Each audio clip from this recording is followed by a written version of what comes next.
같은 대학 남학생에게 성폭력 피해를 당한 20살 여성 A씨는 지난달 25일 경찰서를 찾았습니다. 당시 여성 청소년과 조사실이 가득 차서 형사과 조사실로 가 담당 여성 수사관 B 경사에게 조사를 받았습니다.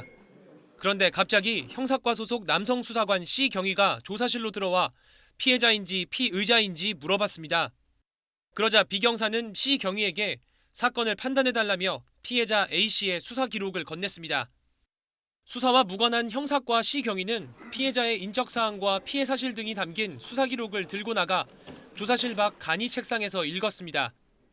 제가 바로 앞에 있는 데서 전혀 관련도 없는 다른 분에게 읽어보라면서 그냥 수치스러웠고 저를 정말 피해자라고 생각하는지도 모르겠고.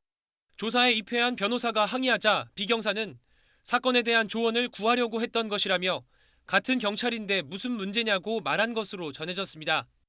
하지만 경찰청 범죄수사규칙은 피해자라는 사실조차 제3자에게 누설하면 안 된다고 규정하고 있습니다. 그 형사가 일단 들어가는 것 자체도 어색하고 같은 경찰관이라고 해서 그러면 그 사건 제주도에 있는 경찰관이 볼 수 있는 건 아니잖아요.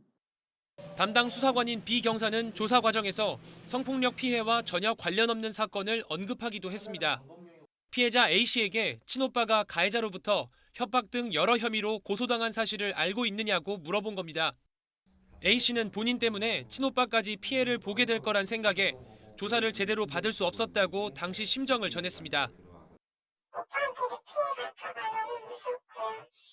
2차 피해로 저를 찾아와서 보고 갈까봐 너무 무섭고. 사실 너무 처음 겪는 일이었고 피해자로서 상당히 좀 불안한 심리가 있는데 그 와중에 또 친오빠까지 고소당했다는 얘기를 들으니까 더 굉장히 불안해했고.